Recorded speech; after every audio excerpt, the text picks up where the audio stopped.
So today we're going to talk about the story of Lauren Heike, somebody who lived out in Arizona, 29 years old, beautiful young woman who went for a hike and unfortunately was murdered by a man called Zion Teasley.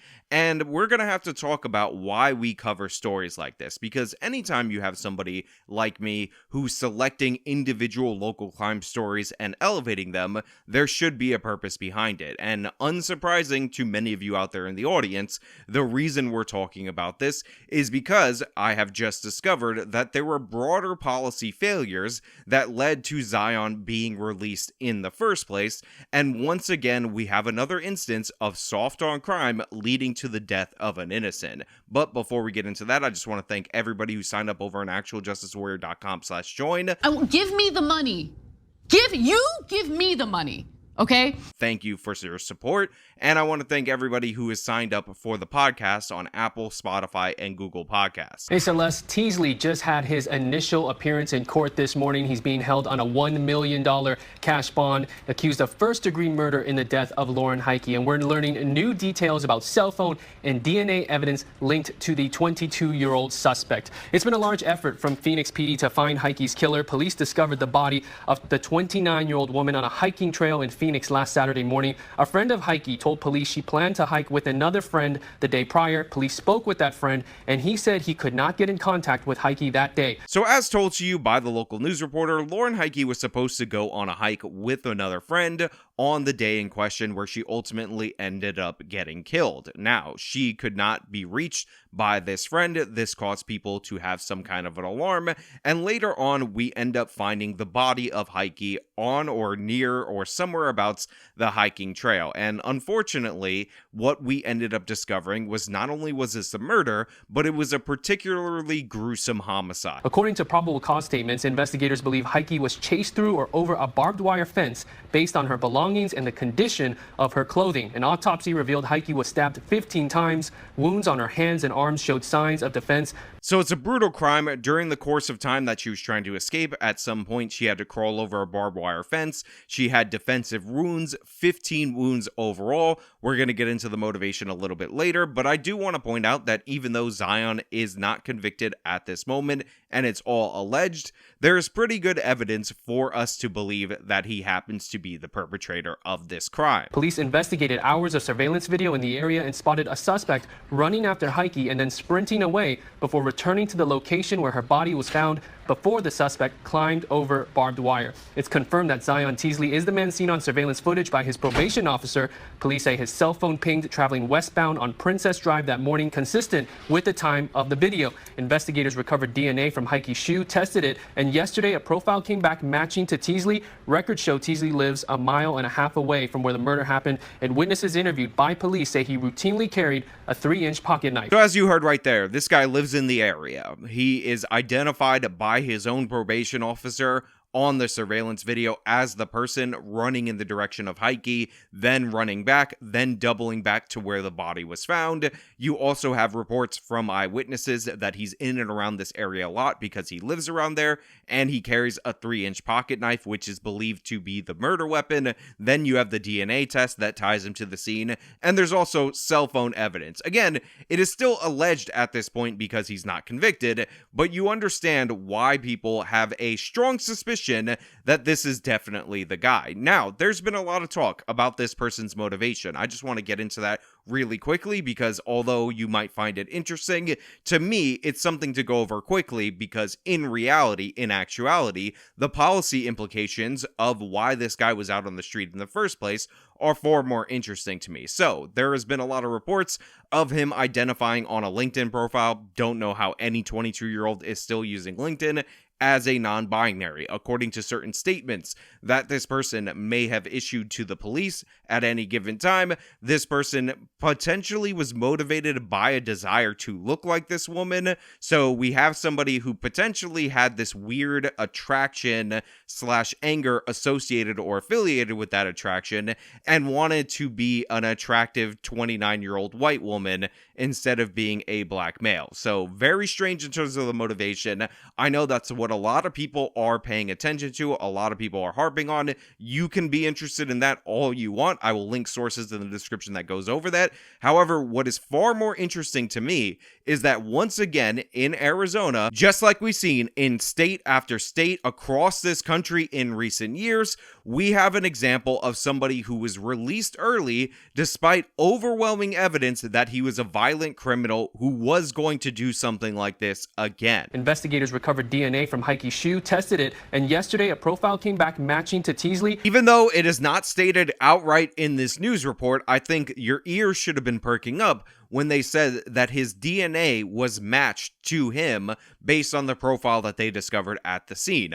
Obviously, if the police are matching his DNA, they have to have a sample of it already in order to compare it to something, which means that this person was arrested and likely convicted right off the bat of a felony. On top of that, he was identified by his probation officer. You are on probation when you commit a crime. Now you might be thinking to yourself, it's probably not a serious crime. They wouldn't have released somebody who showed this exact ideation prior to this. This is definitely not an instance where the good folks in Arizona completely dropped the ball. And of course, you would be completely wrong, because Zion's criminal record is exactly what you would expect for a perpetrator to commit a crime like this. It is almost perfectly aligned with what you would expect to see in the lead up to this kind of murder, and it's one of the reasons why incarceration for the purposes of incapacitation is so valuable as a criminal justice tool in order to not just lower the crime statistics, but to save actual people's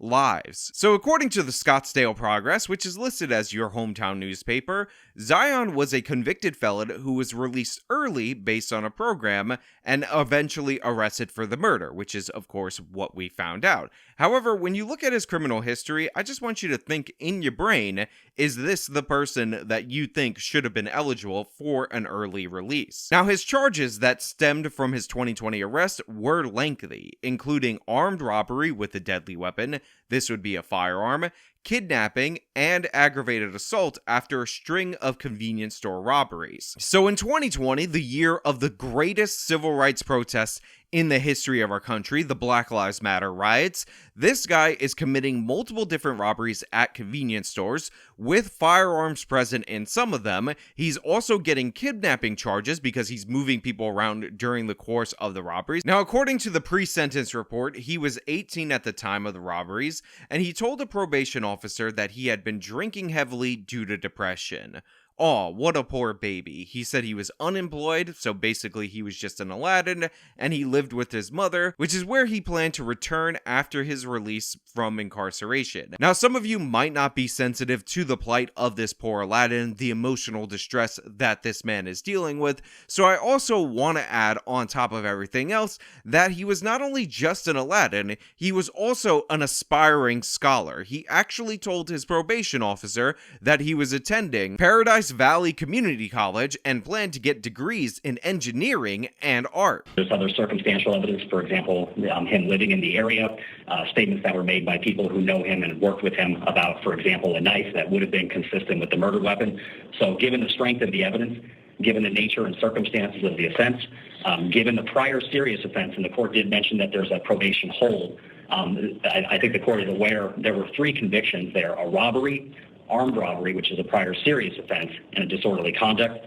I believe he was released from prison in November, so he hasn't been out that long. So you can understand why the probation officer and the parole officer were very much in support of this young man with so much potential. I mean, he said that he wanted to be an engineer and an artist, so obviously scholarly aspirations. So how do you weigh that against his propensity to threaten deadly force time and time again in order to obtain what he wants in this moment? Obviously, if you're a probation officer or a parole officer, you gotta look at this and just take a chance that this kid is going to turn out to be the engineer of the future. Maybe this guy could have designed a rocket that didn't blow up over Houston, Texas. Elon Musk could have hired him, but it turns out maybe the indicators were a little less clear for the scholarly future for this young man than one would have believed, because what we ended up finding out by going through the complaint is that this person robbed the same 2 stores over 6 times. As I said, the report says that he robbed 2 Circle K stores a total of 6 times in May, June, and July of 2020. He had a gun on several occasions, usually demanding the clerks put the money on Google Pay cards. He was arrested July 4th of 2020. As a part of the plea deal, he actually admitted to armed robbery, disorderly conduct with a weapon, and robbery, and a dozen other charges were dismissed. Now, because of this sweetheart plea deal, and it was only his first 6 offenses that the police department knew about, he ended up getting a 3-year sentence, and he served about 75% of that. Now, that is actually typical, or more than typical, in cases like this. You also have to factor in that he had a year in jail awaiting trial, so this would have been down to the plea bargain itself, rather than the truth in sentencing, which doesn't really exist anywhere in this country. However, I do think it is notable that had he actually been obligated to serve 100% of his sentence and not been released early, according to this program, he would still be in jail up until July of this year. So yes, it is true that had he served 100% of that sentence, he just would not have been available to murder this poor woman. But more importantly, more crucially, the issue that I have with the way that this case was prosecuted is that you have evidence of a person repeatedly threatening deadly force in order to get what he wants in the moment. He is not afraid to terrify people, threaten them with a weapon. He has that kidnapping charge for a reason, because he's ordering people to go where he wants, and all of those additional charges that could have carried more sentence were dropped in favor of negotiating this deal because they bought into his sob story. They were like, oh, well, he had an alcohol problem because he was depressed, and aren't we so sad? And honestly, if we just give this young man a chance, if we just let him go out into the world, he's definitely going to become an engineer/artist, and then we're all going to be happier and joyful along the way. When in reality, in actuality, when somebody shows you who they are time and time again, you need to have some way of incapacitating these people, because what we find out is they end up graduating to further more dangerous acts. The fact that depression, a mental issue, was used as a way to mitigate the issues that this guy was dealing with makes no sense at all to me, because if you have mental issues that are supposedly leading you to commit more crimes, the chances of those just being cured if you're released after a short sentence just does not make any sense. What is more likely to happen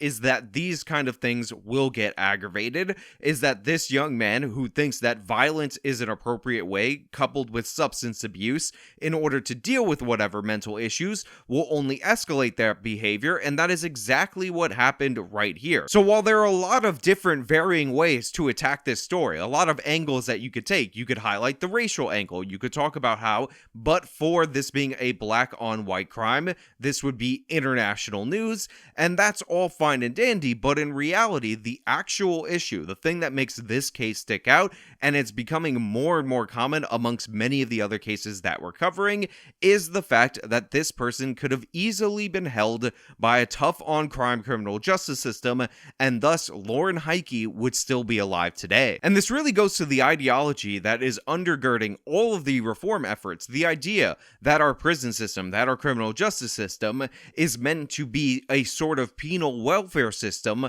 for the perpetrators of crime, rather than a system that makes sure that there are less victims and that we get justice for the victims that we already have. We all understand that a certain amount of crime is going to happen. It is a consequence of living as a human being, living in a free society. We all get that to a certain extent. But instead of being so focused on giving 7th chances to career criminals like this person, maybe we should think about how this girl did not have a chance alone hiking in a mountain when a man that was twice her size attacked her with a weapon. Maybe we should think about the woman who had to crawl over barbed wire in a desperate attempt to flee, rather than the aspirations and the engineering and artistry of a criminal who showed us 6 different times he has a willful disregard for human life, that he's willing to threaten people, willing to hurt people in order to achieve an instant gratification of Google Pay cards. By the way,